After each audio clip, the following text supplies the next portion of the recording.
할렐루야. 감사합니다. 좌우에 계신 분들 서로 바라보면서 오늘 밤 은혜를 받읍시다, 이렇게 인사를 나눴으면 좋겠습니다. 그 은혜의 시간이 되시기를 바랍니다. 오늘 새벽 예배를 마치고 제가 집에 들어가서 호텔방에서 기도하는데 하나님이 그러시는 것 같더라고요. 저한테, 야, 걱정하지 마라, 너 교회에서 지금 열심히 기도하고 있단다, 이러시는 것 같더라고요. 우리 교회 교우들이 아마 지금도 모여서 이 예배를 위해서 기도하고 있는 줄로 믿습니다. 어제 눈이 왔었는데 저희 집사람이 아침에 제가 전화를 했더니 새벽 예배를 가려고 5시, 저희도 5시 반에 예배를 드리거든요. 5시 한 20분쯤 교회를 도착했는데 교회 마당과 교회 주변 오는 통로를 누군가가 깨끗이 눈을 치워놨더라고. 그에게 복이 있을지어다, 이렇게 제가 누군지는 모르지만 어떤 새벽에 일찌감치 와서 눈 오니까 우리 교우들 미끄러지지 말라고 길을 다 눈 쓸고 마당을 싹 치워놔서 정말 기분 좋은 마음으로 새벽 예배 드리고 기도했다고 얘기를 하더라고요. 너무 감사했는데 또 제가 기도하는 가운데 그렇게 하나님께서 위로해 주시고 힘을 내 주셔서 하나님이 오늘 뭔가 일을 내실 것 같다, 제 감이 그래요. 감이 오늘 뭔가 일이 날 것 같아요. 할렐루야. 근데 아무 일도 안 나는 사람은 가면 안 돼요. 뭔가 일이 나야 오늘 나갑니다. 할렐루야. 이번 집회에 정말 뭔가 여러분들의 신앙생활 속의 변화와 또 새로운 회복의 역사가 나타날 수 있게 되기를 주의 이름으로 축원합니다. 그래서 여러분들이 신앙생활 잘하고 계시지만 저는 이 세연교회 와서 깜짝 놀란 게 있어요. 저는 송 목사님 잘 몰라요. 처음 봤는데 그냥 사진으로 이미지상으로는 새님인 줄 알았어요. 찬송을 하는데 저는 그렇게 찬송을 해본 적이 없어요. 제가 전도사 때 그렇게 찬양을 해본 것 같아요. 내가 풍성하면 이렇게 깜짝 놀랐어요. 그래서 제가 그랬잖아요. 어제 붕해 안 해도 될 것 같은데 왜 붕해를 하시느냐고 그러는데, 또 우리 가운데 회복이 필요하신 분들이 계시고 또 새롭게 성령으로 충만해야 될 분들이 계신 줄로 믿습니다. 그분들이 금번 붕해 기간 동안에 새로워지는 성령의 불이 다시 한번 불같이 일어나는 역사가 있게 되기를 주의 이름으로 축원합니다. 성령 받으시기를 바랍니다. 그래서 오늘은 특별히 제가 설교 제목을 100% 이렇게 얘기했잖아요. 이게 뭔 소린가 하시는 분이 계실런지 모르겠는데 100%라고 하는 것은 기도하면 100% 응답을 받는다, 그 말이에요. 100% 응답이 오늘 이 밤에도 있게 될 줄로 믿습니다. 저는 아주 시골에서 자랐습니다. 충청남도 예산, 아주 시골. 우리 교회 동네를 너무 시골이라고 그러면 제가 깡촌에서 사는 것 같은데 또 그렇지도 않아요. 시골은 시골인데 시골에서 제가 자랐어요. 제가 3대째 예수를 믿습니다. 우리 할머님이 예수를 믿기 시작해서 우리 아버님이 모태신앙으로 태어나셨어요.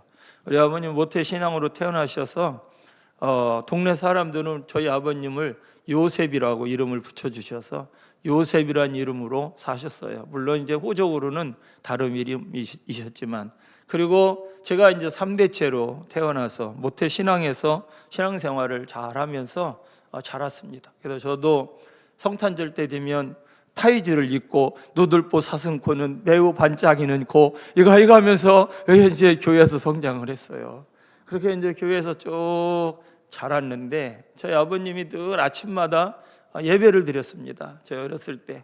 그래서 우리를 앉혀놓고 꼭 예배를 드리고 기도해야 식사를 하시고, 그리고 우리를 학교를 보내고 아버님은 직장에 나가시고, 그래서 평생을 그렇게 사셨어요.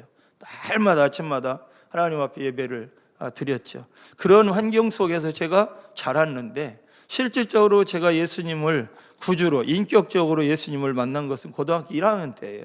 고등학교 1학년 때 그냥 쉽게 얘기하면 성령의 불을 받은 거죠. 처음으로. 그 전까지는 교회 즐겁게 다니기도 하고, 중학교 때는 교회 가기 싫어서 땡땡이도 치기도 하고, 도망가면 엄마한테 붙들려 와가지고 다시 예배당에 가고, 교회 하도 안 가니까 엄마가 교회 갔다 오면 주보 갖고 오라고, 끝나면 주보 친구한테 주보 달라고 해서 갖다 주고, 그러면 이제 나중에는 안 되니까 엄마가 이제 앉혀놓고 물어봐. 오늘 목사님이 설교 뭐 했냐? 그러면 이제 얘기해. 그럴 때도 있었어요. 저도 모태 신앙인데 신앙생활을 정말 못했어요. 그러다가 고등학교 들어가서 예수님을 만났어요. 성령의 충만함을 받고 방언도 받고 심령이 뜨거워지니까 뭣도 모르고 주여 나를 마음대로 써주시옵소서 이렇게 기도했네요. 주의 영광을 위해서 써달라고. 그래서 주의 영광을 위해서 써달라고 기도하고 나니까 제 목표가 하나 생겼는데 서울신학대학을 들어가야 되겠다, 이런 목표가 생긴 거예요. 그래서 이제 고등학교 다니면서 공부를 열심히 이제 하기 시작을 했는데, 제가 고등학교 때 제 인생 속에 제일 경건했어요. 고등학교 다닐 때가 제가 예수 만나고 성령 받고 났을 때 처음에 얼마나 경건했느냐면, 제가 학교가 홍성에 있어서 홍성에서 자취를 했는데, 새벽에 홍성에 홍성감리교회라는 교회가 저희 자취하던 곳 바로 옆에 홍성감리교회 가서 새벽 예배를 드리고 집에 와서 밥을 해 먹고 그리고 학교를 가요. 제 가방 속에는 늘 쪽 성경이 있었어요. 조그만 성경책 있잖아요. 작은 성경책, 포켓용. 그 성경책을 가방에다 갖고 가서 아이들 자습하는 시간에 성경을 펴고 성경 한 장을 쭉 읽었어요. 날마다 아침마다 성경 한 장을 쭉 읽고, 그리고 성경 한 장 읽은 후엔 하나님 앞에 기도해요. 오늘 또 하나님 학교에서 공부합니다. 지혜를 주셔서 오늘 하루 행복하게 공부할 수 있게 해달라고. 그렇게 3년을 열심히 학교를 다니면서 신앙생활을 하고, 토요일이면 이제 집에를 돌아옵니다. 왜냐하면 자취했으니까 기차를 타고 집에 와서 가방을 놓으면 교회를 가요. 교회를 가서 교회 청소 싹 하고 학생회 예배를 하는 거예요. 학생들과 함께 예배하고, 예배 다 끝나고 나면 애들 집에다가, 이제 멀리 사는 애들이 집에다 바라다 주고, 그리고 교회 2층에서 자는 거예요. 교회 2층에서 자부동 덮고 자요. 제가 이제 자부동이 뭔지 모르시는구나. 방석. 예, 충청도 사투리인데 방석을 덮고 자는 거예요. 그래서 이제 교회 2층에서 방석을 덮고 자면 이제 저랑 같이 자는 친구들이 새벽에 되면 새벽 예배, 주일날 새벽이니까 주일날 새벽 예배를 드리면 자다가 내려와서 제일 앞에 앉아서 새벽 예배를 드려요. 새벽 예배를 드리고 나면 목사님이 안식 기도를 해줘요. 그때는 우리 목사님이 늘 아침마다 새벽 주일날은 꼭 안수를 해주셨어요. 그러니까 안수 기도를 해주셔요. 안수 기도를 받고 그리고 기도하다가 집에 가서 아침 먹으면 동네 한 바퀴를 돌아요. 왜냐하면 내가 가리키는 교회 학교, 제가 그때 초등학교 2학년 애들을 가르쳤는데, 초등학교 2학년 애들 집집 다 돌아다니고 애들을 다 데리고 와서 교회에서 예배를 드리는 거예요. 그리고 애들 예배 드리고 나면 성가대, 고등학생인데 성가대 가서 성가대 준비해서 11시 예배 성가 부리고, 그리고 예배가 끝나고 나면 교회에서 애찬을 먹고, 그리고 교회에서 애찬 끝나고 난 후에 이제 성가, 또 다음 주 성가 연습을 하고, 그 성가 연습 끝나고 나면 다시 집에 가서 학교로 이제 가는 거죠. 학교가 있는 홍성으로. 그렇게 하기를 3년을 했어요. 3년을. 경건했죠. 무지하게 경건했어요. 제가 동네에서 아주 소문난 경건, 엄청 경건하게 신앙생활을 했어요.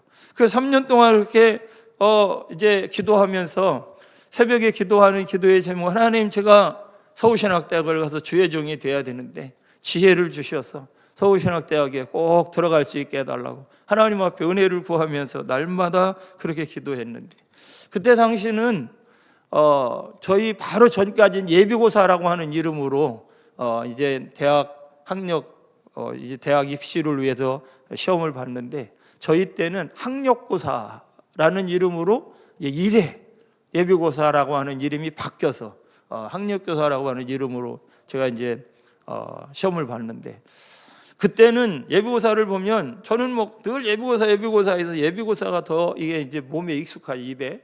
예비고사 볼 때는 그때는 충청도는 대전으로 다 모인 거예요.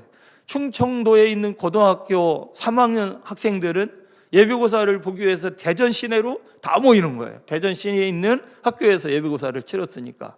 그래서 버스를 대절해 갖고 대전에 갔는데, 대전에 저희가 머물렀던 데는 선화동이라는 동네가 있어요. 대전에. 그 선화동에 여관을 잡은 거예요. 그래서 여관을 잡고 학교 이제 시험 볼 장소에 가서 내가 시험 볼 학교가 어딘가, 내가 어느 자리에 앉나 그거 확인하고 이제 오잖아요. 그러고 온 후에 제가 선화동 동네를 나갔어요.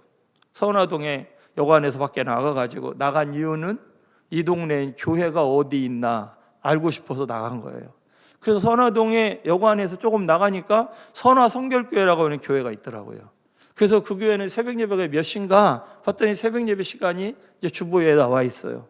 그래서 이제 그 새벽 예배 시간을 알고 다시 이제 여관으로 들어와서 저녁을 먹고 애들이랑 자는데, 제가 우리 반 아이들한테 이렇게 얘기했어요. 나는 내일 새벽 예배 가서 기도해야 되니까 내일 새벽이 돼서 먼저 깨는 사람 나를 좀 깨워줘라. 그래서 새벽이 됐는데 애들이 깨우는 거예요. 한 4시쯤 됐는데 새벽이다, 새벽. 그래서 제가 이제 옷을 주섬주섬 입고 선화동 성결교회를 찾아간 거예요. 선화동 성결교회를 찾아가서 처음 간 교회죠.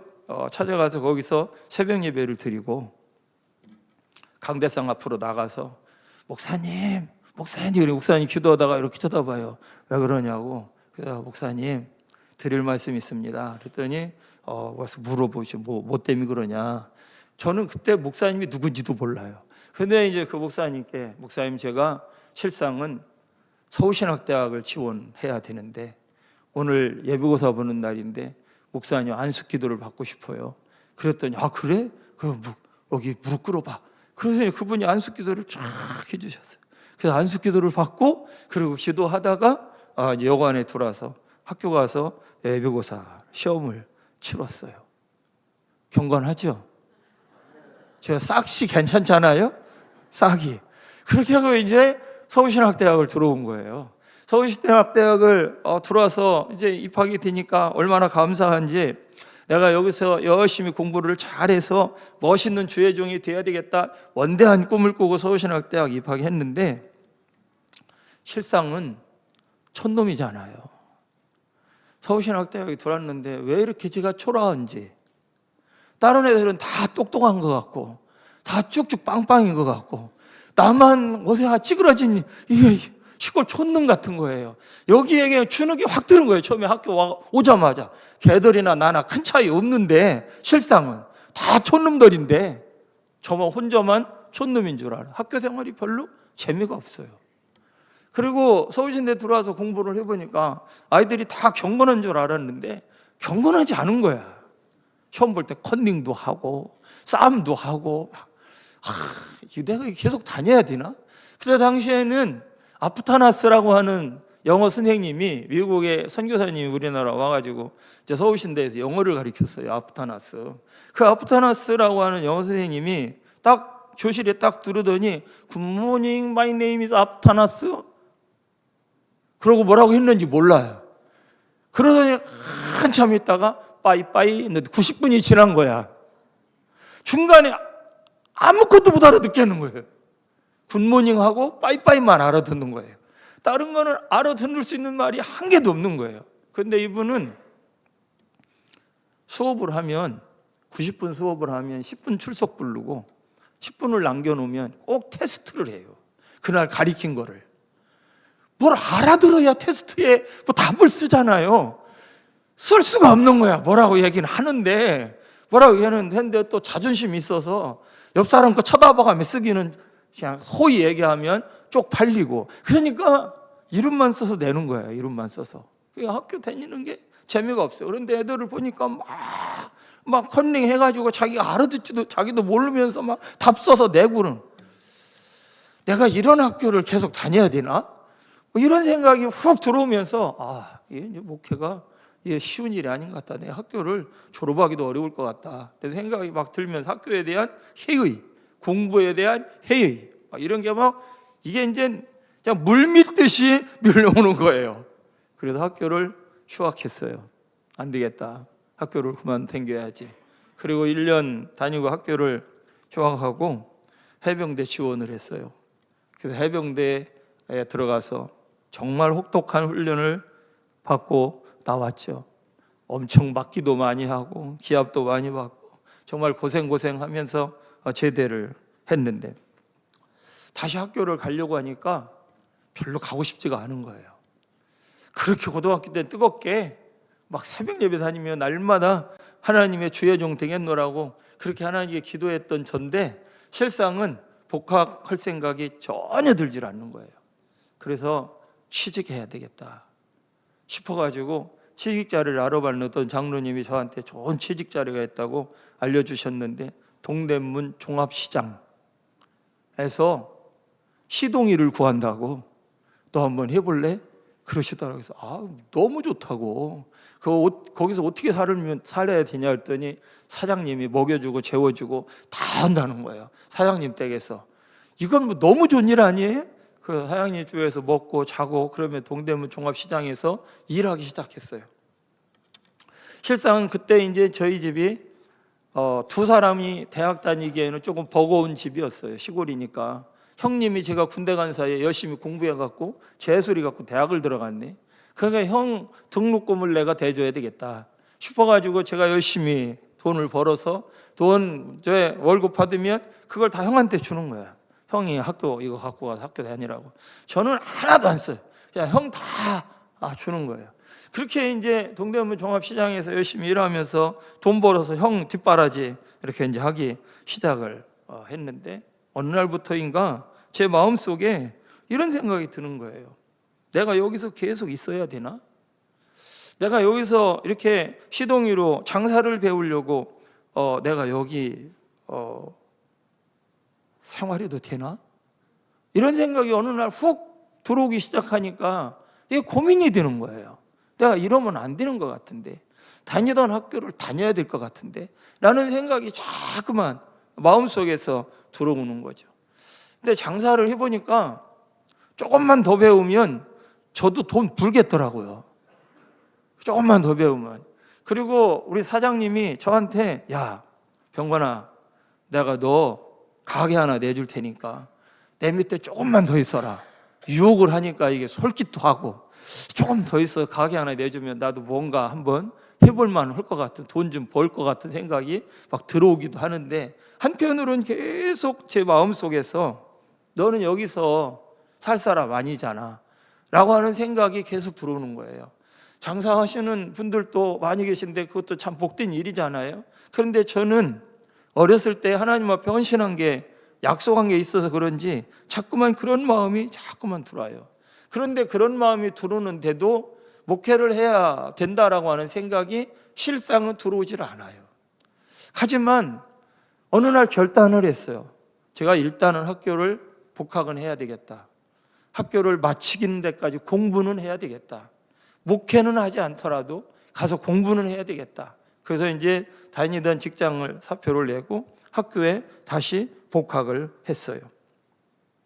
고등학교 때 뜨겁게 헌신했던 마음은 다 사라지고 복학은 하긴 했지만 실상은 공부가 저한테 그렇게 쉽지는 않았어요. 한 5년 만에 책을 보려고 하니까 머리가 터지는 거예요.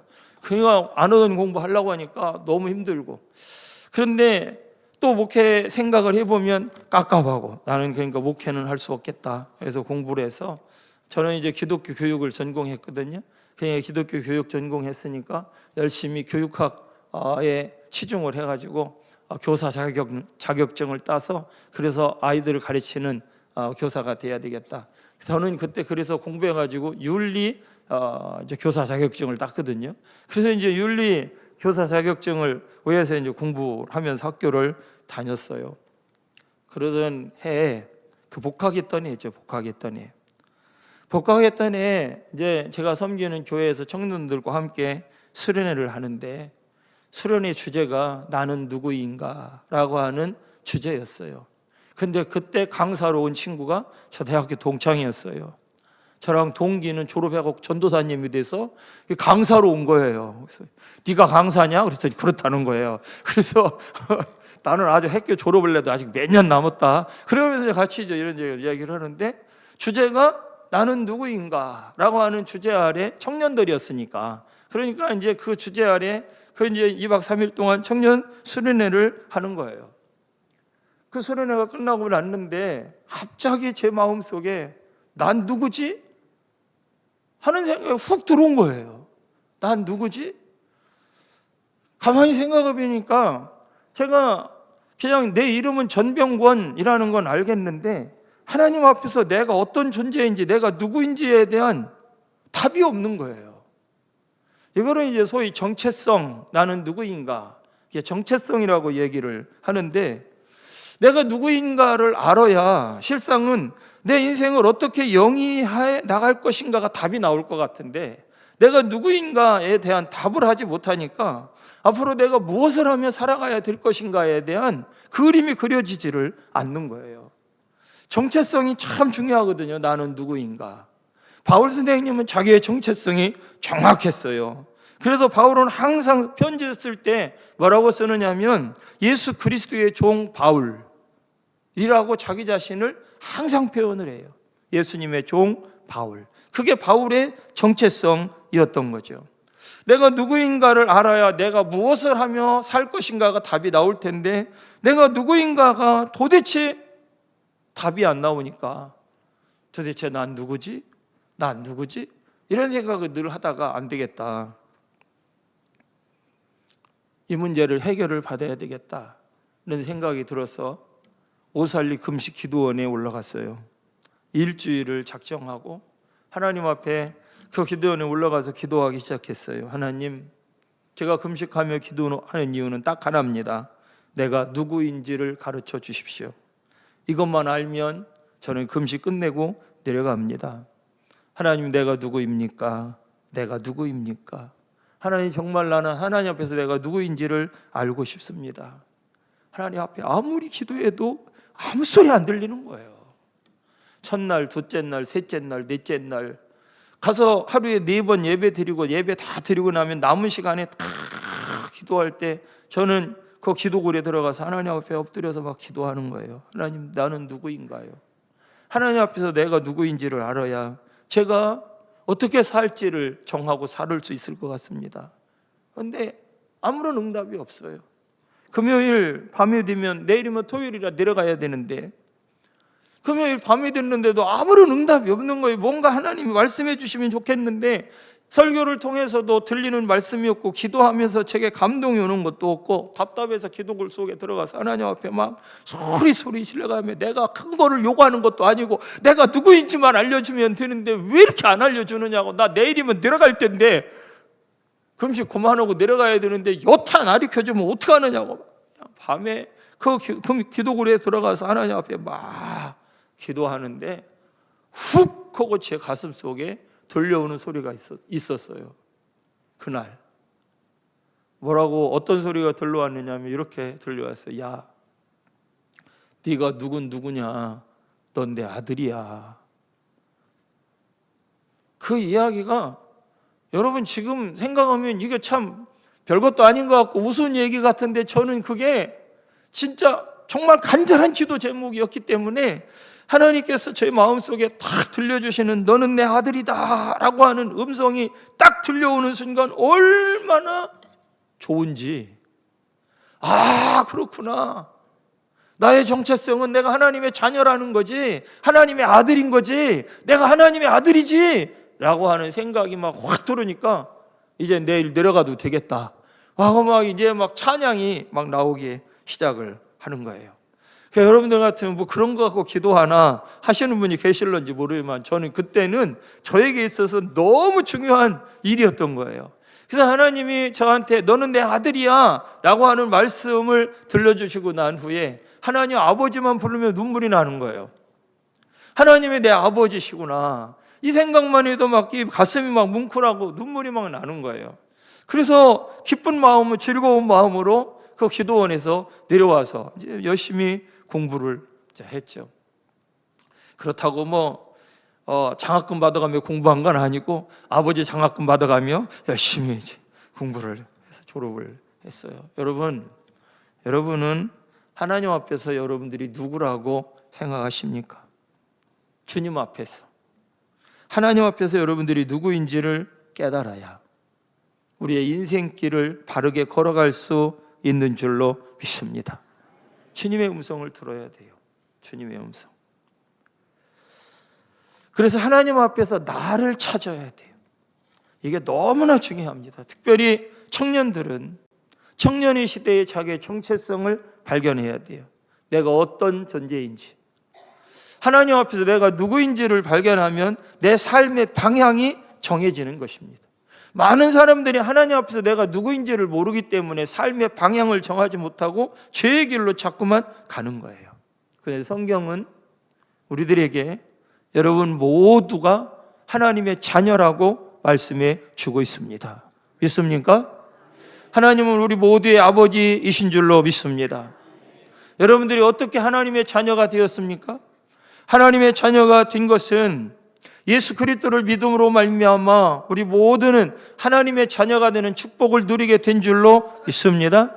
요한복음 1장 12절에는 영접하는 자 곧 그 이름을 믿는 자들에게는 하나님의 자녀가 되는 권세를 주셨으니 이는 혈통으로나 육정으로나 사람의 뜻으로 나지 아니하고 오직 하나님께로부터 난 자들이니라. 성경이 그렇게 말씀하고 있어요. 여러분, 이 땅에 수많은 사람들이 살아갑니다. 수십억의 인구가 이 지구촌에서 살아가요. 그런데 그 가운데 정말 작은 수가 하나님의 자녀가 돼요. 아무나 하나님의 자녀가 되는 것이 아닙니다. 아무나 예수님을 믿음으로 영접할 수 있는 것이 아니더라고요. 제가 목회를 해보니까 하나님이 선택해 준 사람들만이 예수를 믿고 하나님의 자녀가 되는 거예요. 하나님이 선택하지 않은 사람들은 하나님의 자녀가 되지를 못하더라고요. 저는 뼈가 성결교에서 자란 뼈예요. 그런데 선택을 얘기합니다. 하나님이 선택한 사람들만이 하나님의 자녀가 돼요. 하나님께서 은혜를 베풀어 주는 사람만이 하나님의 자녀가 되는 축복과 권세를 누릴 수 있다 이 말입니다. 그래서 성경을 살펴보면 이사야 43장에 가보면 내가 너를 구속했고 내가 너를 지명해서 불렀나니 너는 내 것이라 이렇게 말씀하고 있어요. 여러분들 한 사람 한 사람을 하나님이 지명해서 불러주셨다는 거예요. 그래서 하나님의 자녀가 된 것입니다. 요한복음 15장 16절에 그렇게 너희가 나를 택한 것이 아니라 내가 너희를 택하여 세웠나니 하나님께서 수많은 사람들이 있는데 그 가운데 여러분들을 택해서 자녀로 삼아 주셨다는 거예요. 이게 하나님의 자녀가 그냥 되는 게 아니에요. 하나님께서 택하지 않았다면 여러분 이곳에 앉아 있을 수 있는 사람이 아무도 없습니다.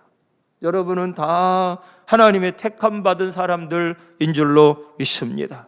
하나님께 택하셔서 하나님의 아들도 되고 딸도 된 줄로 믿습니다. 하나님이 나를 택하셔서 하나님의 아들과 딸로 삼아 주신 것, 이것이 놀라운 하나님의 은혜인 줄로 믿습니다. 그래서 에베소 2장에 가보면 너희는 그 은혜를 인하여 믿음으로 말미암아 구원을 받았나니 이것이 너희에게서 난 것이 아니요 하나님의 선물이라. 행위에서 난 것이 아니니 이는 누구든지 자랑치 못하게 하려 함이니라 라고 성경은 말씀하고 있죠. 내가 잘나서 하나님이 나를 선택한 게 아니에요. 내가 이쁘게 생기고 멋있게 생기고 날씬해서 하나님이 나를 선택한 게 아니더라 그 말이죠. 내가 선한 일을 해서 하나님이 나를 자녀로 삼아주신 게 아니에요.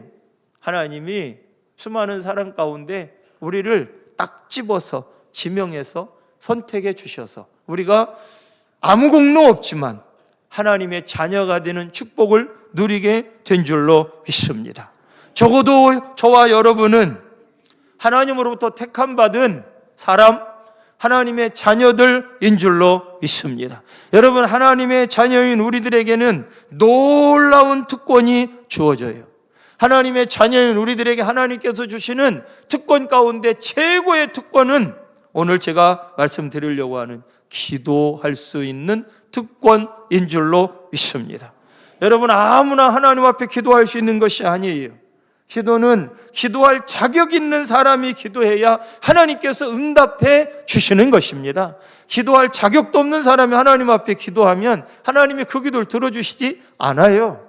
그러나 기도의 자격이 있는 하나님의 자녀들이 하나님 앞에 기도하면 하나님은 100% 우리의 기도에 응답해 주시는 분인 줄로 믿습니다. 여러분, 누가 아버지에게 돈을 달라고 할 수 있습니까? 자녀만이 아버지에게 돈 달라고 했어요. 돈 안 준다고 어떤 애들은 막 땡깡도 놔요.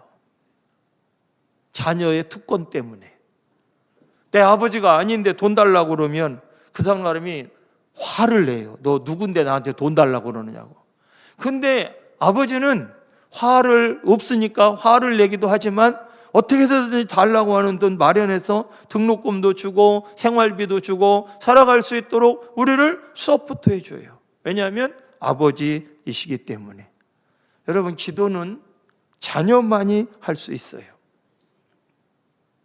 아버지의 자녀가 되면 아버지의 자녀에게 주어지는 특권이 있는 것처럼 하나님 아버지의 자녀가 되면 놀라운 특권 가운데 기도하는 특권, 제사함의 특권, 여러 가지가 있지만 그 가운데 정말 중요한 특권이 기도할 수 있는 특권이에요. 여러분 모두 하나님의 자녀인 줄로 믿습니다. 지금까지도 기도하면서 놀라운 하나님의 역사와 하나님의 능력을 경험하며 신앙생활에 오신 줄로 믿습니다. 그리고 제가 말씀드리지 않아도 기도가 무엇인지 잘 아실 것입니다. 여러분들이 잘 아시는 대로 기도는 하나님과 대화요, 기도는 영적인 호흡이라고 우리는 배웠어요. 우리 가운데 기도가 중요하다라고 하는 것을 모르는 사람은 아무도 없어요. 그리고 우리는 다 기도합니다. 얼마만큼의 양을 기도하느냐, 그 양의 차이는 있을지 몰라도 우리는 다 기도하며 살아요. 밥 먹을 때 눈 감았다 떠도 기도고, 돌아다니면서 주여 외쳐도 기도고, 우리는 다 기도하며 살아요. 그런데 오늘 제가 여러분들에게 또 기도에 대해서 말씀을 드리는 이유는 여러분들의 인생에서 기도보다 더 중요한 것은 없기 때문입니다. 여러분, 기도보다 중요한 게 있나요? 기도보다 중요한 게 있습니까? 실상은 기도보다 중요한 건 아무것도 없어요. 기도가 가장 우리 인생에서 중요해요. 야고보 선생님은 우리가 읽은 야고보 4장에서 이렇게 얘기를 합니다. 너희가 얻지 못하면 구하지 않기 때문이에요. 성경은 우리들에게 말씀해요. 욕심을 낸다고 이룰 수 있는 게 아니라는 거예요. 누군들 멋있게 살고 싶지 않은 사람이 있겠어요? 사업을 시작해서 사업을 성공하고 싶지 않은 사람이 누가 있겠어요? 교회를 개척하고 교회가 부흥하는 걸 원치 않는 사람이 누가 있겠어요? 다 원해요. 그런데 사업에 성공하는 사람 소수입니다. 교회를 개척해, 지금은 교회를 100개 교회 개척해도 그 가운데 한 개가 성공할까 말까, 승리할까 말까 하다고 이야기를 해요. 다 성공하길 원하지만, 다 건강하게 살길 원하지만 모든 사람들이 다 건강하게 사는 거 아니에요. 모든 사람들이 자기의 인생이 풀리기를 원해요. 자기가 하고 있는 일이 자기가 원하는 뜻대로 잘 해결되기를 원해요. 그런데 그래서 그 일들이 잘 이루어지기를 위해서 열심을 내기도 하고 지혜를 짜보기도 하고 성실하기도 하고 최선을 다하기도 하는데 잘 되는 사람도 있는가 하면 잘 되지 않는 사람도 많아요. 그런데 성경은 우리들에게 뭐라고 얘기하느냐 하면 믿는 자들을 향해서는 기도해야 된다고 말씀해 주고 있다는 거예요. 기도해야 된다. 오래전 미국의 부흥을 이끌었던 토레이라고 하는 목사님이 쓴 기도의 능력이라고 하는 책이 있어요. 제가 그 책을 읽으면서 엄청 도전을 받았어요. 그분이 그 기도의 능력이라고 하는 책에서 이런 얘기를 해요. 흔히 사람들은 신앙생활을 하면서 자기 자신에 대해서 의문을 가질 때가 많다는 겁니다. 왜 나의 신앙생활은 진보가 없을까? 왜 10년, 20년, 30년 해도 난 왜 이렇게 믿음이 자라질 않는가? 왜 나는 조그만 죄에도 이렇게 쉽게 이기지 못하고 넘어가나? 왜 나는 예수를 오래 믿었는데 왜 이렇게 전도를 하지 못할까? 왜 나는 예수를 믿는다고 수년 동안 신앙생활 했는데 왜 내 인격이 변화되지 못하고 예수님처럼 살지 못할까? 왜 변하지도 못한 삶을 영위해 나갈까? 수많은 사람들이 기도하고 스스로에게 질문을 던진다는 거예요. 이 질문에 대한 대답으로 토레이 목사님은 오늘 야고보서 4장 본문을 인용해서 이렇게 얘기를 했어요. 기도하지 않기 때문이다.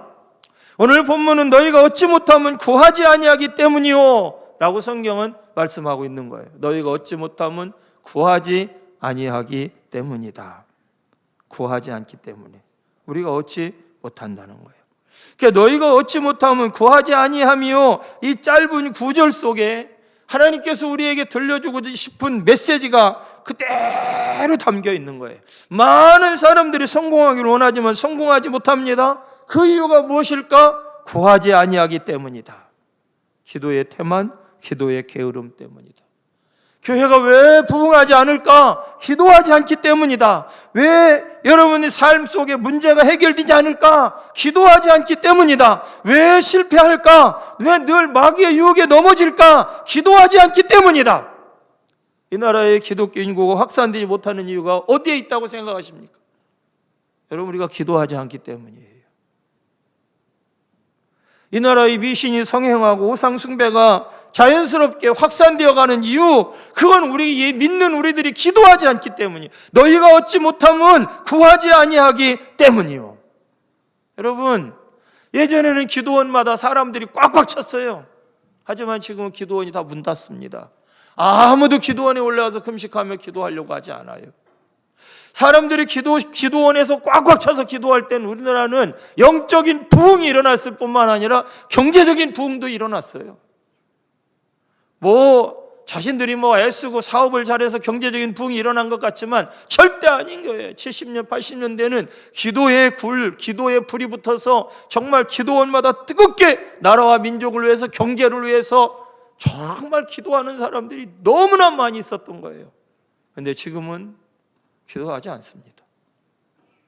예수를 믿는 우리조차도 기도하는 일을 게을러요. 하지 않으려고 그래요. 여러분, 신앙인으로서 우리가 날마다 승리하는 삶을 영위해 나가야 되는데 승리하지 못하는 이유가 어디 있을까? 기도하지 않기 때문이에요. 왜 성령에 충만하지 못할까? 기도하지 않기 때문에. 왜 내 신앙이 이렇게 매너리즘에 빠질까? 기도하지 않기 때문에. 사도행전 초반부는 교회가 계속해서 승리하고 부흥했다고 우리들에게 말씀해 주고 있어요. 사도행전 2장 47절에 가보면 하나님을 찬미하며 또 온 백성에게 칭송을 받으니 주께서 구원받는 사람들을 날마다 더하게 하시니라. 날마다 더했다는 거예요. 날마다 더했다. 사도행전 4장 4절에 가보면 말씀 듣는 사람 중에 믿는 자가 많으니 남자의 수가 약 5천이나 되었더라. 사도행전 5장 14절에 가면 믿고 주께로 나오는 자가 더 많으니 남녀의 큰 무리더라. 사도행전 6장 7절에 가면 하나님 말씀이 점점 왕성하여 예루살렘에 있는 제자의 수가 더 심히 많아지고 허다한 제사장의 무리도 이 도에 복종하니라. 사도행전에 기록된 초대교회는 날마다 부흥하는 교회. 이 초대교회와 지금 현대교회를 비교해 보면 엄청나게 다른 점이 많아요. 여러분, 현대교회보다 초대교회가 훨씬 많은 핍박을 받았습니다. 고난 가운데 신앙생활을 했어요. 환경을 살펴보면 지금 이 환경이 얼마나 좋은지 몰라요. 예배 공간을 찾아보면 지금 현재 우리 예배드리는 이 공간이 얼마나 화려한지 몰라요. 그들은 끊임없이 고난과 박해 속에서 살았어요. 그런데도 불구하고 초대교회의 모든 성도들은 승리했어요.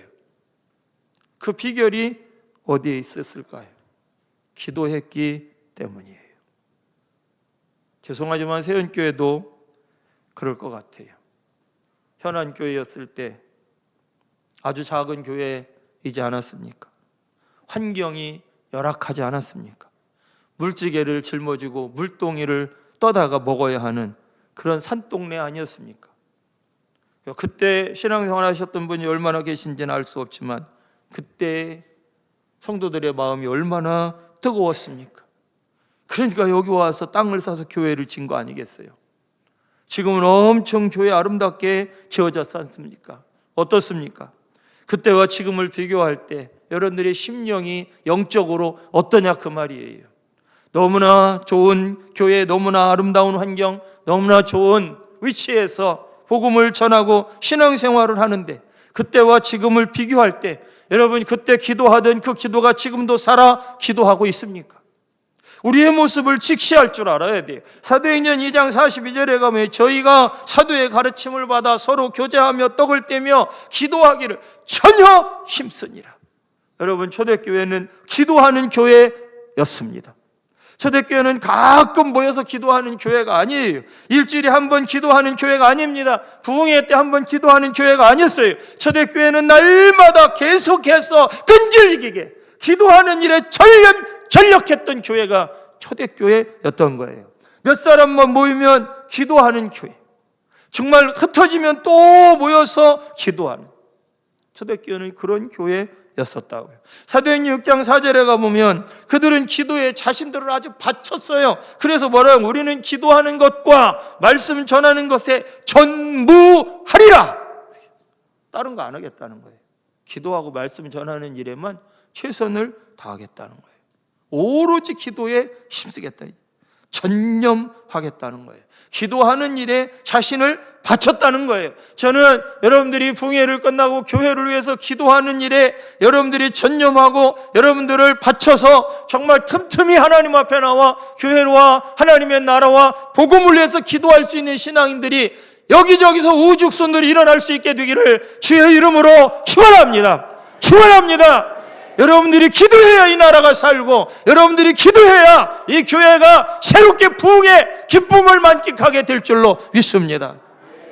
부흥을 위해서 기도해야 돼요. 다른 사람이 기도해 줄 것을 기대하면 안 돼요. 내가 기도해야지.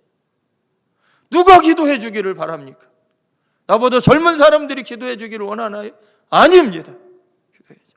제가 지난해 우리 교회학교 교사들 헌신해라, 자원에서 헌신하십시오. 자원에서. 그래서 헌신을 받는데 젊은 친구들이 막 헌신을 해요. 영유아부에 20명, 유치부에 20명, 유초등부에 20명, 청소년부에 15명 이렇게 자원을 했어요. 근데 노인 양반들한테 제가 이렇게 얘기를 했어요. 나는 나이도 많이 먹었고 이제는 70이고 60이 넘었는데 내가 무슨 교사를 하겠습니까? 그런 소리 하지 마라. 영유아부는 1:1 교사가 필요하다. 영아부 애들은 아직 이제 아장아장 걷는 애들이 영아부 예배를 와요. 할머니들이 애들을 봐주면 예배가 너무 좋은 거예요. 그래서 할머니, 집에서만 애들 보지 말고 교회 와서도 애들을 봐요. 교사로 자원하세요.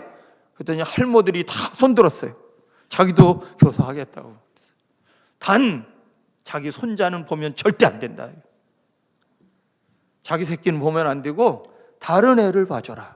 그래서 막 60대도 흔들어서 교사로 자원해. 다른 사람들 누군가 하겠지? 안 되는 거예요. 누군가 우리 교회를 위해서 기도해야겠지? 아닌 거예요. 내가 기도해야 돼요. 내가 기도의 용사가 되어서 기도하는 일에 전무하고 기도하는 일에 힘쓸 때 교회가 아름다운 교회로, 은혜 있는 교회로, 성장하는 교회로, 부흥하는 교회로, 능력 있는 교회로, 하나님의 나라와 복음을 위해 땅끝까지 예수 그리스도를 증거하는 교회로 세워져 가게 될 줄로 믿습니다. 교회가 부흥하지 못하고 행복하지 못하면 성도들은 목사님을 향해서, 목사님은 성도들을 향해서 서로 원망하고 탓합니다. 아니에요. 기도해야 되는 거예요. 기도하는 교회, 기도하는 사람은 어떤 마귀도 다 물리칠 수 있는 줄로 믿습니다. 기도하는 교회는 모든 장애물을 극복해 나갈 수 있는 줄로 믿습니다. 기도하면 마귀가 여기 찾아왔다가 다 도망가는 줄로 믿습니다. 기도해야 돼요. 누가 기도하느냐? 여러분이 기도해야 돼요. 그러니까 누가 기도할까요? 그러면 내가 이렇게 해야 돼요. 금방 가르쳐줬어요. 누가 기도해야 됩니까? 두 사람이 안 들었어요. 누가 기도해야 됩니까? 그래요. 바로 여러분이 기도해야 돼요. 여러분이 기도해야 교회의 변화가 일어나고 교회가 새롭게 부흥하는 역사가 나타나게 될 줄로 믿습니다. 제가 우리 교인들한테 늘 하는 얘기예요. 교회 소문은 누가 내느냐? 교인이 낸다. 다른 동네 사람들은 우리 교회를 아무도 몰라요. 우리 교회가 어떤 상황이 어떤 형편에 돌아가는지 동네다가 소문은 누가 내느냐면 교인이 내는 거야. 교인이. 그리고 우리 교회에 처음 찾아온 사람들이 이 교회 가보니까 이렇대. 동네 가서 얘기를 하는 거예요. 그래서 소문이 나는데 실상은 교인들이 교회에 소문을 내는 거예요. 여러분들이 밖에 나가서 교회에 대해서 어떻게 소문을 내느냐에 따라서 이 지역에 있는 사람들이 교회를 바라보는 눈이 달라지는 거예요. 우리 교회는 정말 목사님으로부터 어린 아이까지 막 기도하는 일에 전무하는 교회야, 이런 소문이 이 지역에 정말 어마어마하게 날 수 있게 되기를 주의 이름으로 축원합니다. 요즘은 젊은 친구들은 다 무슨 SNS를 통해서 다 방이 있더라고요. 카톡방을 만들어가지고. 우리 동네 보면 그래요. 이 동네에서 제일 어린이 교육을 잘 가르치는 교회는 어디일까요? 어제 이사 왔는데요. 그러면 막 거기에 막 댓글이 막 달리는 거야. 어느 교회 가보라고, 어느 교회 가보라고. 그 교회가 막 좋다고. 저희 교회 이름이 올라갈까요? 안 올라갈까요? 안 올라가면 제가 얘기 안 하지. 그러니까 그 댓글을 보고 교회를 찾아와. 그리고 댓글을 쳐다보고 유튜브로 들어가서 설교를 듣고, 유튜브를 들어가서 교회가 어떤지 살펴봐. 그리고 교회를 찾아와요. 교회 소문은 누가 내느냐? 실상은 교인들이 소문을 내요. 저는 우리 세연교회가 이 지역에서 기도 제일 많이 하는 교회, 기도로 뜨거워진 교회, 기도로 부응하는 교회. 아멘 하는 사람이 저짝에 한 두 사람입니다. 다시 한번, 세연교회가 이 지역의 많은 사람들에게 기도로 소문나는 교회, 기도로 부응하는 교회, 기도가 뜨거운 교회, 기도로 인해 놀라운 영적인 파워가 있는 교회가 되기를 주의 이름으로 축원합니다. 기도가 살아야 교회가 움직이는 거예요. 왜냐하면 우리 교회 공동체는 영적인 공동체이기 때문에 기도가 죽으면 아무것도 못해요. 아무것도 못해요. 기도가 살아있어야 돼요. 기도하는 교회로. 지금 우리는 너무나 기도하지 않는 세대에 살고 있어요. 왜 기도하지 않을까?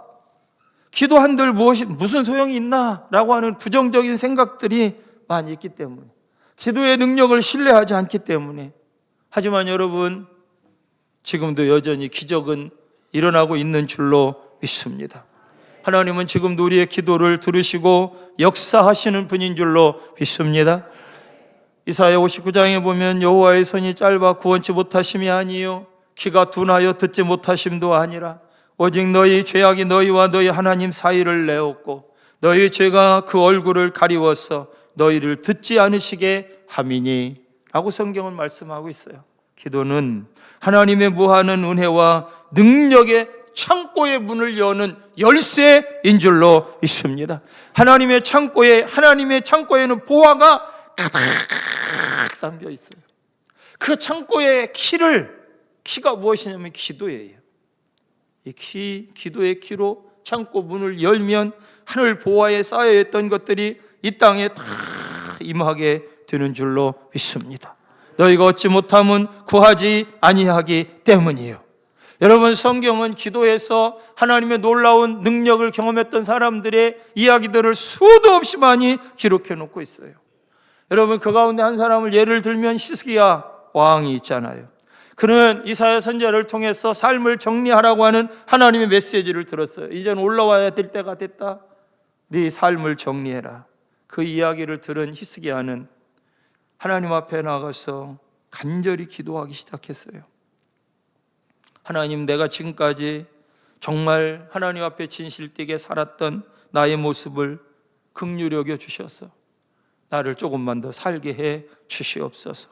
하나님 앞에서 하염없이 울었어요. 살려달라고 한참을 하나님 앞에 기도했더니 하나님께서 이사야에게 하나님 말씀을 들려주셨어요. 15년을 더 살게 해줄 테니까 네가 가서 무화과를 그 아픈 종초에다가 올려놔줘라. 그래서 깨끗이 살았잖아요. 하나님이 계획하신 것은 히스기야를 부르기를 원하셨는데, 하나님이 어떤 분이시냐면 당신이 계획하셨어도 우리가 하나님 앞에 간절하게 간구하면 때로는 계획을 바꾸시기까지 하시며 우리의 기도를 응답해 주시는 분인 줄로 믿습니다. 지금도 그 하나님은 동일하세요. 제가 어느 날 금요일에 히스기야 설교를 했어요. 히스기야가 하나님 앞에 기도해서 15년을 연장받았다는 이 설교를 했는데 그날 우리 교회에 황집사라는 양반이 이 설교를 들었어요. 당시에 영국에 유학 갔다가 박사과정까지 다 하고 들어올 생각으로 유학을, 자기 재산을 다 탈탈 털어가지고 영국 유학을 갔는데 자기가 갖고 간 돈이 턱없이 부족한 거예요. 그래서 석사는 마쳤는데 박사 공부를 하고 싶은데 돈이 없어서 아버지도 돈 안 보내줄 테니까 네가 알아서 싸르라고 그러고, 그러니까 애는 있고 가정을 돌봐야 되니까 더 이상 공부하지 못하고 귀국을 했어요. 귀국을 해가지고 여기저기 알아보다가 증권회사에 들어가서 증권회사에서 프로그램을 구축하는 일을 하기 시작했어요. 그 회사가 일은 많은데 직원들 봉급을 제대로 안 주는 거예요. 일을 시켰으면 돈을 줘야 되는데 그래야 살아가는데 돈을 안 주는 거예요. 그때가 2006년도예요. 2005년도 월급이 다 밀린 거예요. 2006년도에도 월급을 제대로 받지 못해요. 그러니까 가정생활이 말이 아닌 거예요. 그러니까 내가 이 폼만 증권회사에서 프로그램을 만드는 사람이지 이게 가정은 형편이 없으니까 이렇게 살아서는 안 되겠다. 그래서 그 회사에 휴가를 냈어요. 어디 가족들하고 바람이나 쏘이고 돌아와야 되겠다 생각을 하고 그날 금요일 날 떡 왔는데 목사님이 히스기야 설교를 막 한 거예요. 그 히스기야 설교를 듣다가 속에서 갑자기 이런 생각이, 나도 그럼 한번 기도나 해볼까? 이런 생각이 드는 거예요. 그래서 내가 20일을 작정하고 기도해야 되겠다. 회사는 휴가를 냈으니까 그냥 휴가 낸 기간 동안에 열심히 새벽 예배나 나가서 하나님께 기도해야 되겠다. 그리고 그 다음 날부터 새벽에 나와서 기도하기 시작해요. 제가 새벽 예배를 갔는데 황 집사가 나와 있는, 깜짝 놀랐어요. 저 사람이 교회 올 사람이 아닌데, 새벽에 나와서 기도할 사람이 아닌데 왜 나와서 기도하지? 이제 의문을 가졌지만 묻지는 않았죠. 그렇게 한 20일을 기도했어요. 아무 응답이 없는 거예요. 히스기야처럼 기도하면 하나님이 금방 응답을 해 주셔야 될 것 같은데 하나님이 기도 응답이 없는 거예요.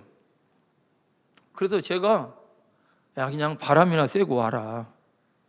어디 잠깐 놀러 갔다가 오면 낫지 않겠냐. 이제 기도도 다 해가는데, 그랬는데 자기가 작정한 기간은 다 하고 가겠다는 거예요. 그 작정한 기간 20일을 다 했어요. 마지막 날 20일 날, 20일째 되는 날 새벽에 나와서 넋두리가 나오더라는 거예요. 하나님 앞에. 하나님, 해도 너무하는 거 아니겠습니까? 남들은 기도하면 응답도 즉각 해준다는데 나도 20일 동안 새벽마다 나와서 기도했는데 오늘이 마지막 날인데 왜 하나님 아무 응답을 안 해주시나요? 무지하게 답답합니다. 답답해 죽을 것 같습니다. 그러고 집으로 왔다는 거예요. 그렇게 기도하고 하다 이제 응답이 안 오니까. 그리고 그날 집에서 그냥 쉬고 있었는데 예전에 알았던 분한테 전화가 온 거예요. 전혀 전화 연락이 없던 분인데 갑자기 전화 와가지고 하는 말이, 자기가 지금 다니고 있는 회사에 계획팀에서 사람을 하나 뽑고 있는데 네가 왔으면 좋겠다는 생각이 들어서 너한테 전화 있으니까 지원서를 한번 내보라고 그러더라는 거예요.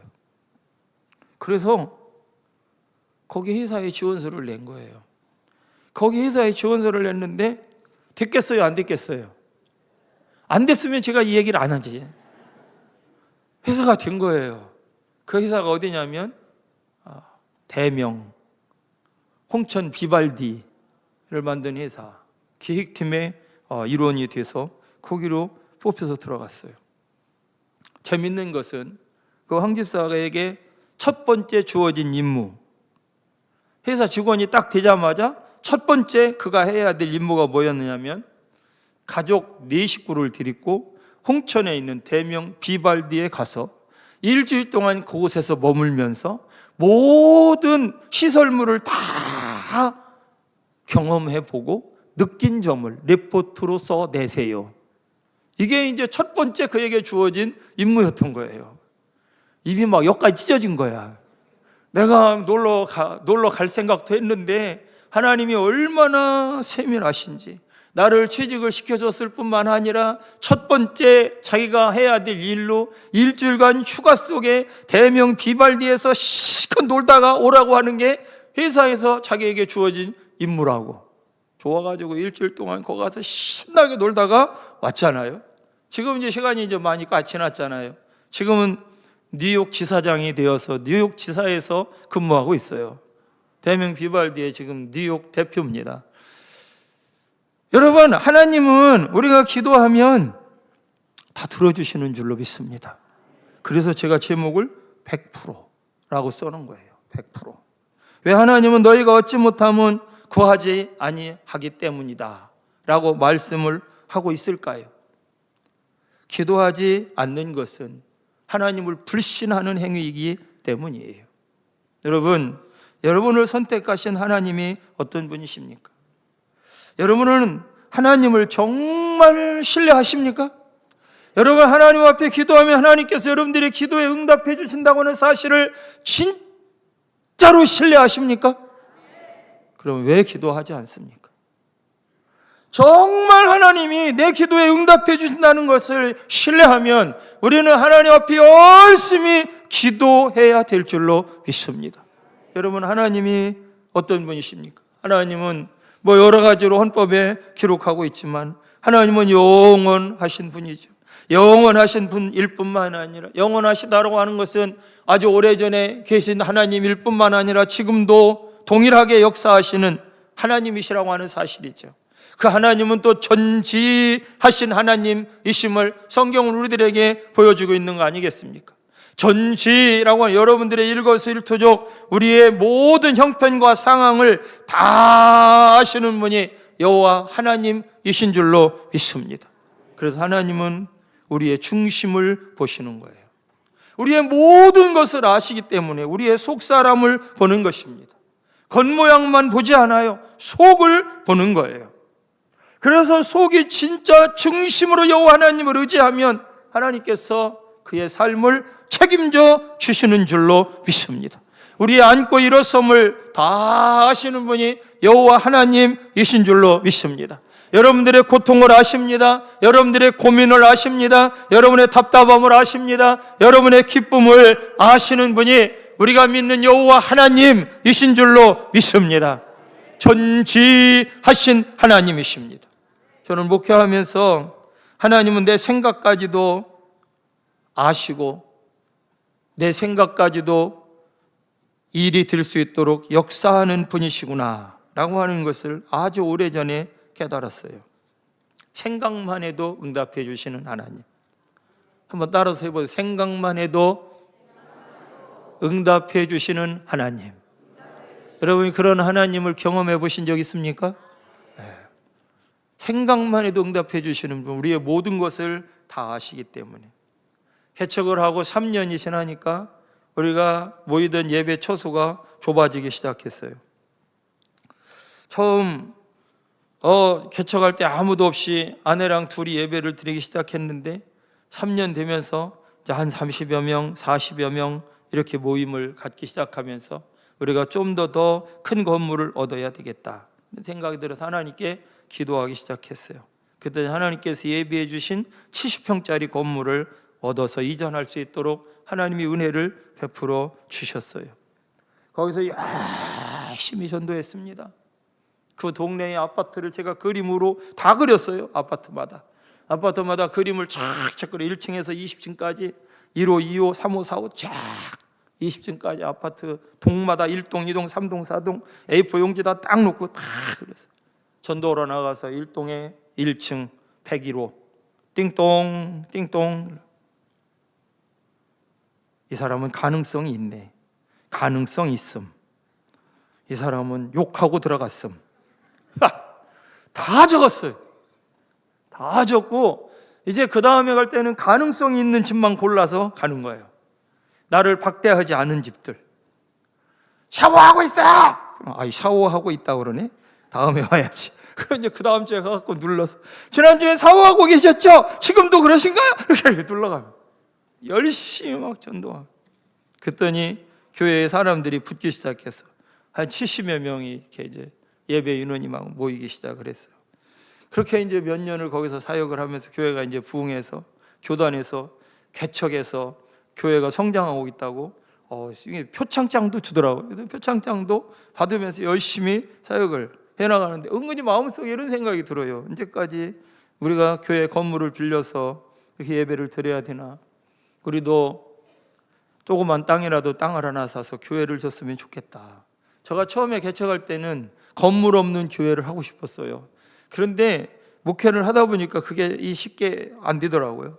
그래서 하나님, 이왕이면 조그만 땅이라도 땅 하나 주셔서 우리 건물 그냥 자유자롭게 예배하고 놀고 뛰고 할 수 있는 건물 하나 지을 수 있도록 전 큰 거 바라지도 않아요. 한 100평이면 돼요. 그러면서 하나님 앞에, 이게 믿음이 커야 되는데 제가 믿음이 적어가지고 그게 하나님 앞에 이제 기도하기 시작을 했어요. 주변을 아무리 살펴봐도 교회한테 땅을 팔 사람이 없는 거예요. 그래서 이거 도대체 어떻게 해야 되나? 돈도 별로 없는데 작은 땅이라도 하나 샀으면 좋겠는데, 그러면 하나님 앞에 기도하는데 어떤 사람이 이렇게 얘기하더라고요. 자기가 땅을 사서 교회를 줬다는 거에서 어떻게 땅을 사서 교회를 줬냐? 그랬더니 자기네 교회 개척한 교회 가까이에 땅이, 이게 토가 하나, 고물상이 하나 있더라는 거예요. 그 어느 날 길을 가는데 그게 눈에 딱 들어오더래. 아무도 모르게 고물상에 들어가고 땅을 파고 100원짜리 하나 묻었대. 하나님, 이거 내 겁니다. 찜입니다. 그리고 날마다 호와서 기도했대. 그랬더니 하나님이 그 땅을 주셨다는 거예요. 그래서 나도 그러면 어디다 동전이라도 묻어야 되나? 근데 동전 묻을 만한 데도 없는 거예요. 그런데 기도는 밤마다 나가서 하나님, 우리 교회에 세울 수 있는 땅을 하나 주세요. 그러면 하나님 앞에 기도했는데 어느 날 저희 교회에서 시흥시청을 지나가려면 39번 국도를 타고 가야 돼요. 39번 국도를 타고 이렇게 가다가 어느 날 문득 좌편에, 동편에, 동쪽 동산에 빨간 벽돌, 초록색 지붕으로 된 작은 건물이 하나가 눈에 확 들어오는 거예요. 그게 그냥 국도를 타고 지나가다가 보니까 그 건물이 딱 들어오는 순간 제 마음속에 훅 이런 생각이 들은 거예요. 저거 우리 교회면 참 좋겠다, 이런 생각이 확 들었어요. 그래서 제가 이제 그 다음에 거기를 지나갈 때 우리 아내한테 그랬어요. 아내랑 같이 차 타고 이렇게 지나가면서, 여보, 저 건물 어때? 나 좋네. 동산 속에 저렇게 아담한 건물이 하나 있네. 그러면서 지나가 서로가 얘기를 하길래 이제 아내가 그렇게 얘기를 제가 그렇게 얘기를 했죠. 여보, 저거 우리 교회면 좋겠지? 그랬더니, 여보, 저걸 누가 당신한테 줘? 그러는 거예요. 그래? 아니, 난 그냥 나 혼자 해본 소리야. 그리고 이제 거기를 지나갈 때마다 제가 혼자 생각으로, 마음으로, 하나님, 저기는 교회예요. 저기서 예배 드리면 얼마나 좋을까요? 저기서 예배를 드리고 싶네요. 그러니까 이제 하나님 앞에 이렇게 지나다니면서 그 39번 국도를 지날 때마다 그렇게 이제 마음에 소원을 품었어요. 그런데 어느 날 땅을 사야 되니까 알림방을 보게 되더라고요. 그래서 이제 알림방을 이렇게 펴다가 보니까 부동산에 땅이 하나가 나와 있는데 519평. 그런데 거기에 건물도 3채가 있는 땅이라고 이렇게 나왔어요. 근데 가격은 좀 꽤 나가더라고요. 건물도 있고 땅도 있으니까. 근데 왠지 거기를 가보고 싶은 거예요, 제 마음에. 그래서 부동산한테 전화를 했어요. 나 교회 목사인데요, 돈은 없어요. 그런데 알림방에 보니까 519평짜리 땅이 나와 있길래 한번 구경이라도 좀 했으면 좋겠어서 한번 가도 될까요? 그랬더니 빨리 오라네, 빨리. 그래서 이제 부동산에 간 거 아니겠어요? 그랬더니 그 사장님이 그랜저에다 저를 딱 태워가지고 제가 그 곳이 어딘지를 데리고 가겠다고 그러면서 운전해 가면서 딱 가는데, 엄매 39번 국도로 나가네.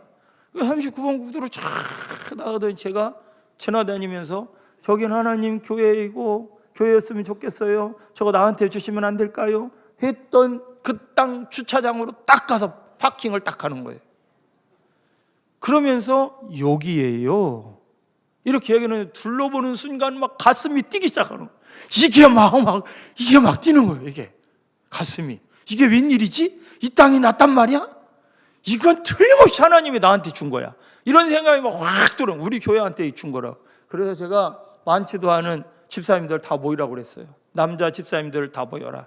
그래서 남자 집사님들 다 저녁에 다 모여가지고 그분들 봉고차에 태워서 또 자기 차에 타서 나를 따라오라고. 그래가지고 봉고차를 탁 거기를 딱 들어갔어요. 여기가 나왔대. 한번 쭉 좀 살펴보셔.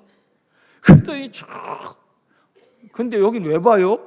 아니 이게 나왔다니까. 우리가 샀으면 해서 내가 한번 보라고 그러는 거지. 쭉, 목사님 너무 좋아요. 너무 좋아요. 그런데 돈 없잖아요. 없지.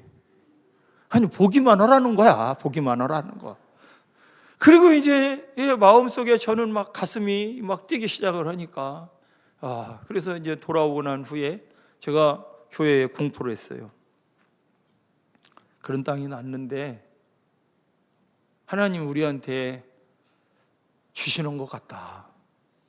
이건 내 마음이니까 여러분들도 한번 기도해 봐라. 그리고 한 달 후에 우리 직원회를 열어서 이 땅을 계약을 할 건지 말 건지 우리 결의를 하자. 그리고 한 달 동안 묵상하며 하나님 앞에 기도하기 시작했어요. 하나님, 제가 마음에 품었던 대로 그 땅을 저한테 주실 건가요? 주실 거라고 그러면 약속의 메시지를 주세요. 그러니까 하나님 앞에 기도하며 아침에 말씀을 묵상하며 막 나가는데 어느 날 하나님이 쫙 저한테 주는 거예요. 뭐라고 주시느냐면 내가 그 땅을 주어서 너희 교회를 시흥의 도피성으로 삼겠다. 그 말씀을 확 주시는 거예요. 저는 확신이 있잖아요. 그래서 한 달 후에 직원회를 열었어요. 하나님이 나한테는 이런 마음을 주셨는데 나는 여러분들의 마음이 더 중요하니까 여러분들의 마음을 알고 싶습니다. 직원회를 열어서 직원회를 통해서 이제 가결을 했죠. 그래서 이제 그 땅을 매입을 하려고 하니 돈이 없잖아요.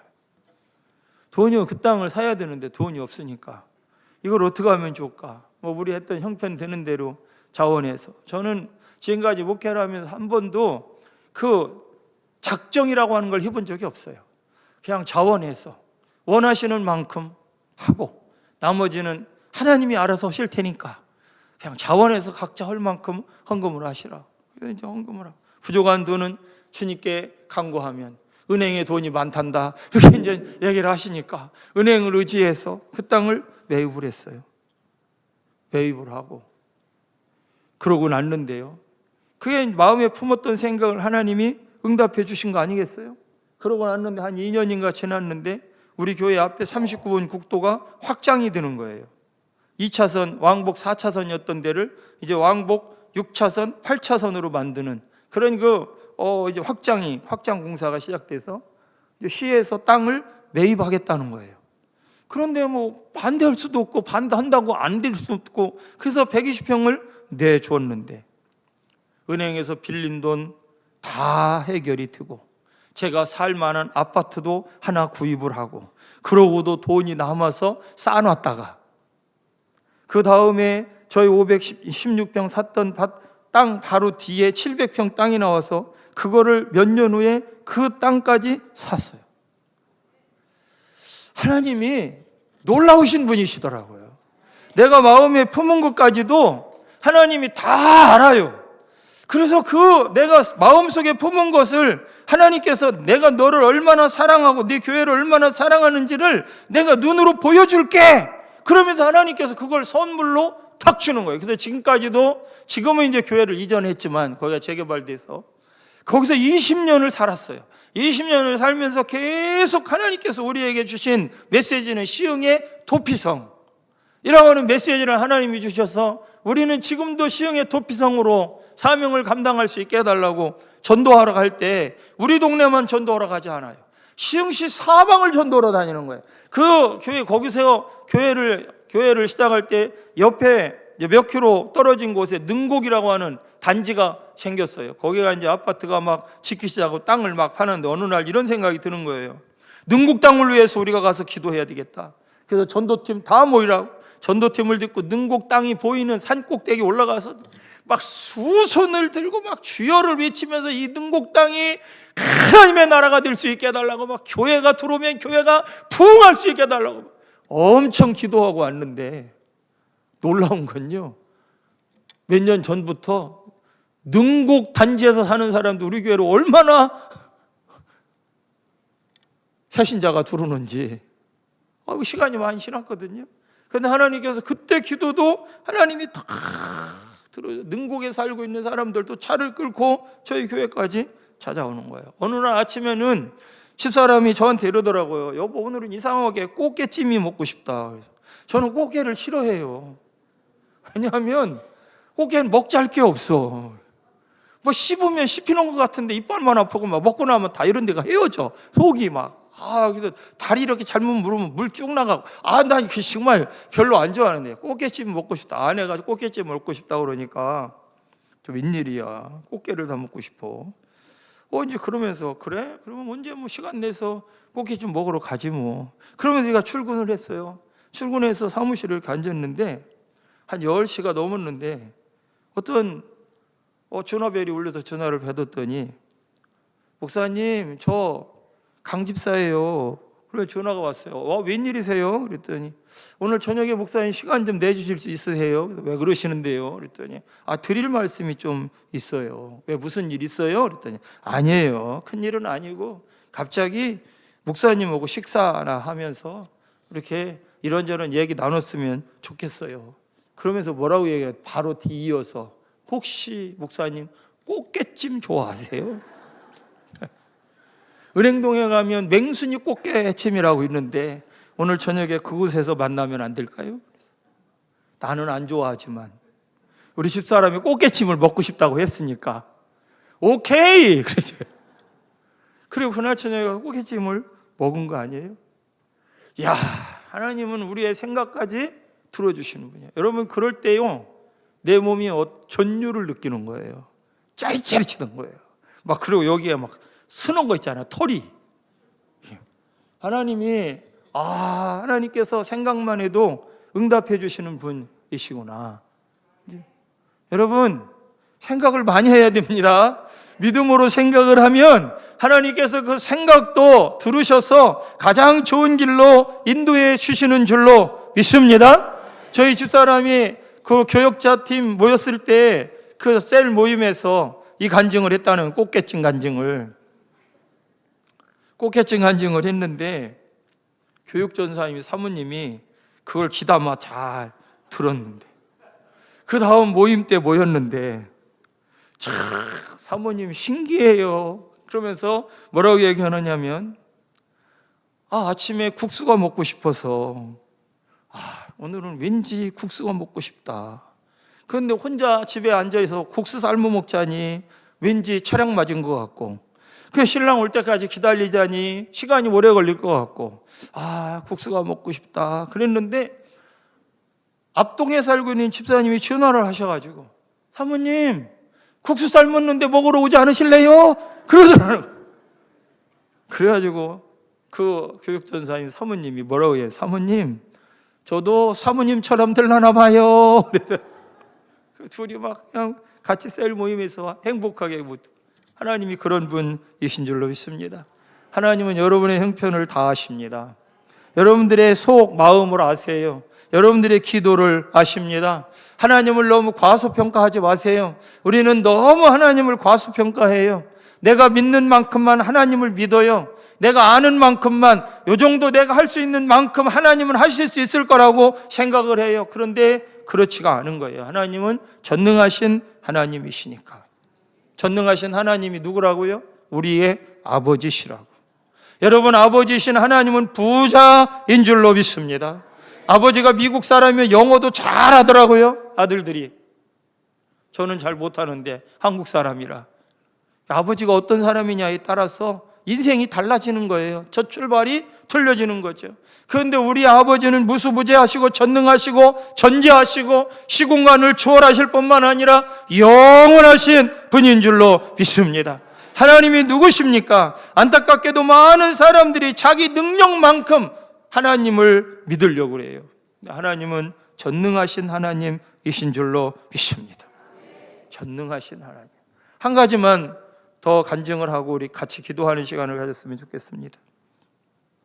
몇 년 전에 명절이 되어서 형제들과 같이 앉아가지고 뉴스를 듣는데 그렇게 하나님의 은혜 가운데 샀던 땅 1300평 되는 땅이었는데 그 땅 있는 하중동 일대를 문정부 때 택지 개발로 발표하겠다고 아침밥을 먹는데 뉴스에 딱 뜨는 거예요. 하중동 일대 택지 개발로 만든다고. 갑자기 막 화딱지가 막 나는 거예요. 여기서 내가 그 땅을 어떻게 일군 땅인데 거기를 내가 나한테 한마디 물어보지도 않고 택지 개발로 만들어? 그래요. 동네로 이제 명절 세고 들어갔더니 동네 사람들이 다 막 일어났어요. 우리 국토부에 가서 데모하자고 막 동네 사람들이, 그래 우리 국토부로 가자. 그래서 우리 교인들 다 나오라고 버스 다 태워가지고 대전에 국토부로 가. 머리에 빨간 띠를 띠르고 누구 맘대로 우리 땅을 택지 개발하냐 막 그래가면 막 물려라 물려라. 다 소용없더라고. 소리만 지르고 하고 목만 쉬었지. 그래가지고 정부에서 하는 시책인데 우리가 이렇게 데모만 하고 있을 수는 없고 우리 대책을 세우자. 그리고 이제 대책을 세우기 위해서 하나님 앞에 기도하기 시작을 했어요. 뭐 기도할 수밖에 없으니까. 그래서 하나님 앞에 이제 기도하면서 우리 성도들한테 이렇게 얘기를 했어요. 우리가 암치려도 아무리 생각해도 택지 개발로 여기를 보상받고 나가야 될 것 같은데 이 동네가 택지 개발이 된 후에 종교 부지를 받아서 교회를 새로 짓는 것이 좋을지 1안, 2안 이번 계기에 보상을 받고 빨리 이 땅을 떠나서 다른 곳에 종교 부지를 매입해서 교회를 세우는 게 좋을지 우리 한번 기도해 보자. 2안 가지고 한 달을 기도했어요. 그리고 이제 직원회를 열어서 마지막 결정을 내렸는데 모든 교우들이 대부분 보상이 끝나는 것과 함께 새로운 종교 부지를 매입해서 그곳에 교회를 지어서 아무런 어려움 없이 글로 다 이전을 했으면 좋겠다는 거예요. 그러니까 이제 다른 지역에 종교 부지가 있는지를 제가 알아봐야 되잖아요. 나머지 몫은 다 제 몫이니까. 그래서 열심히 알아보니까 장현지구, 지금 저희가 있는 지구예요. 그 장현지구에 종교 부지가 하나가 나온 거예요. 종교 부지가 6개인데 그중에 한 교회에서 우리는 교회를 건축할 만한 능력이 안 되니까 종교 부지 딱지를 팔겠다. 평당 100만 원씩. 그래서 이제 한 몇 억을 요구하는 거예요. 종교 부지를 그래서 알았다고. 그 살맘 있냐? 그러다 살 용인이 있다. 근데 조금만 더 기다려줘라. 나 혼자 결정할 수 없고 교회에서 직원회를 거쳐서 이걸 결정을 해야 되니까 조금 더 기도해 볼 테니 그때까지만 좀 기다려줘라. 그리고 한 달을 또 기도했어요. 그리고 이런 땅이 나왔는데 이 땅을 매입해도 될지 우리가 결의를 했으면 좋겠다. 직원회 때 매입을 하자는 거예요. 기분 좋게 매입으로 끝나서 그래서 이제 그 종교 부지를 팔려고 하는 그 교회 목사님한테 연락을 했어요. 우리가 어제 직원회를 했는데 그 종교 부지 매입하기로 했다.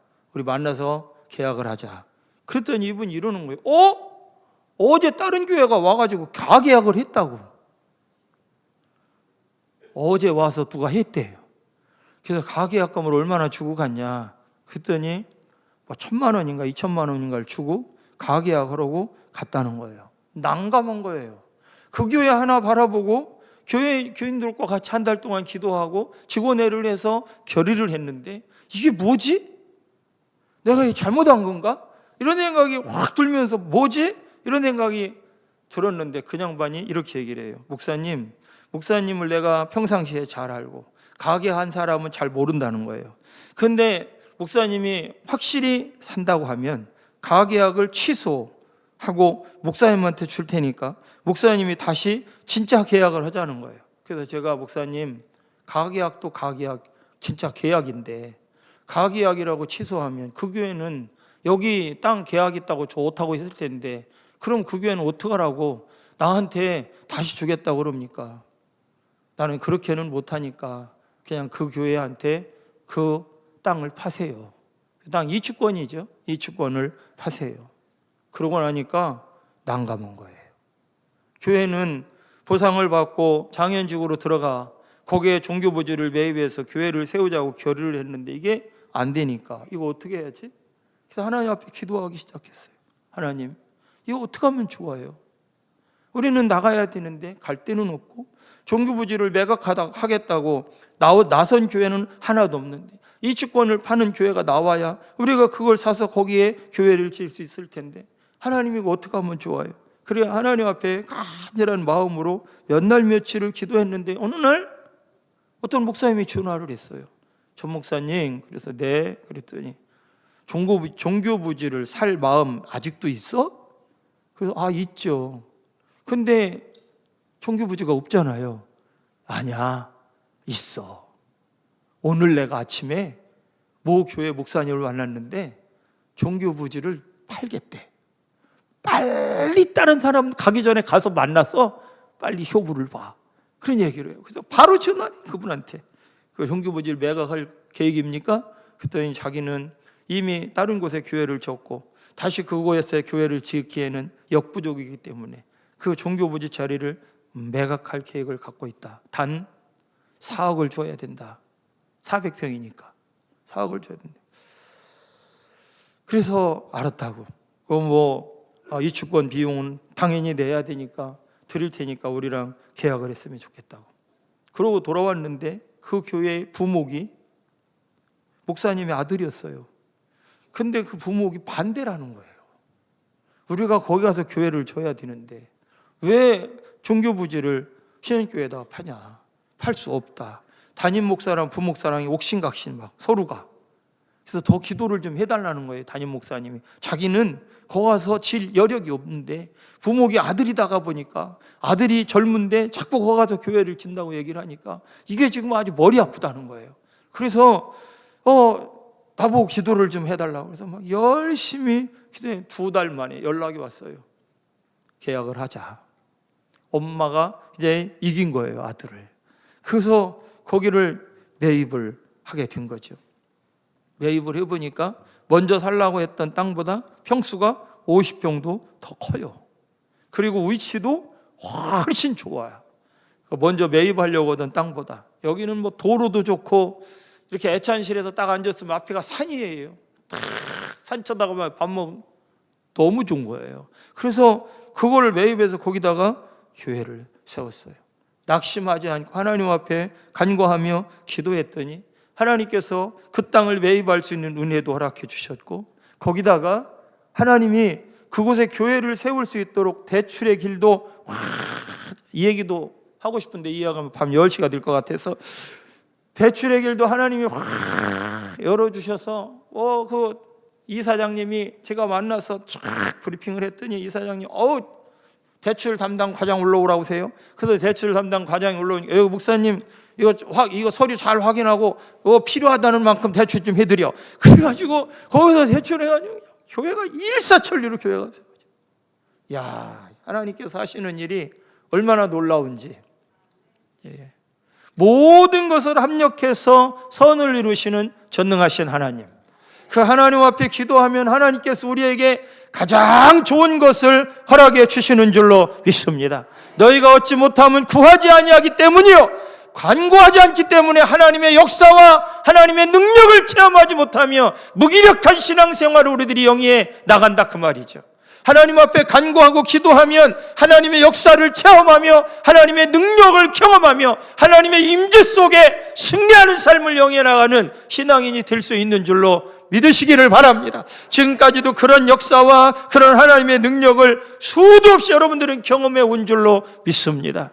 지금도 동일하게 앞으로도 더 놀라운 하나님의 역사를 경험하며 살아갈 수 있는 여러분들 모두가 될 수 있기를 주의 이름으로 축원합니다. 축원합니다. 우리의 인생은 오직 여호와 하나님 앞에 달려있는 줄로 믿습니다. 그 하나님은 우리의 기도를 지금도 기다리고 계신 줄로 믿습니다. 하나님을 신뢰하며 내가 기도하면 내 기도에 100% 응답하시는 하나님임을 조금 더 의심하지 마시고 하나님 앞에 간구하고 구해서 지금도 살아 역사하시는 전능하신 하나님을 날마다 체험하며 살아가는 세원교회 공동체, 세원교회 모든 성도님들이 될 수 있기를 주의 이름으로 축원합니다. 축원합니다. 너희가 얻지 못하면 구하지 아니하며 너희가 얻지 못하면 구하지 아니하며 성경은 우리들에게 말씀하고 있습니다. 구함으로 하나님의 놀라운 능력을 간증하며 살아갈 수 있는 여러분 모두가 될 수 있기를 주의 이름으로 축원합니다.